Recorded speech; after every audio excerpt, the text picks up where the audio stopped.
পিঙ্কি, এই নাও জল। তারপর বৌদি, কেমন আছো?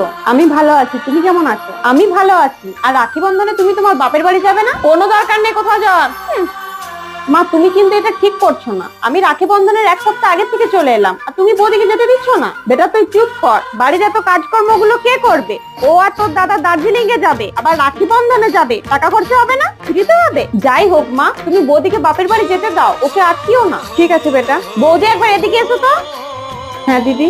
বৌমা, যেমন আমার মেয়ে বাপের বাড়ি এসছে, তুমিও তোমার বাপের বাড়ি যাও। যেমন আমি আমার মেয়ের জন্য অপেক্ষা করছিলাম, তেমন তোমার মা বাবাও তোমার জন্য অপেক্ষা করছে। হ্যাঁ বৌদি, মা ঠিকই বলছে, তুমি তোমার বাপের বাড়ি চলে যাও।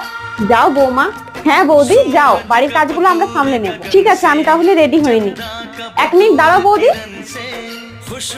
এই টাকাটা নিয়ে যাও, তোমার কিছু কাজে লাগবে। Thank you so much Pinky. যে শ্বশুর বাড়িতে মায়ের মতো শাশুড়ি মা আর বোনের মতো ননদ থাকে, সে বাড়িটা স্বর্গ হয়ে ওঠে।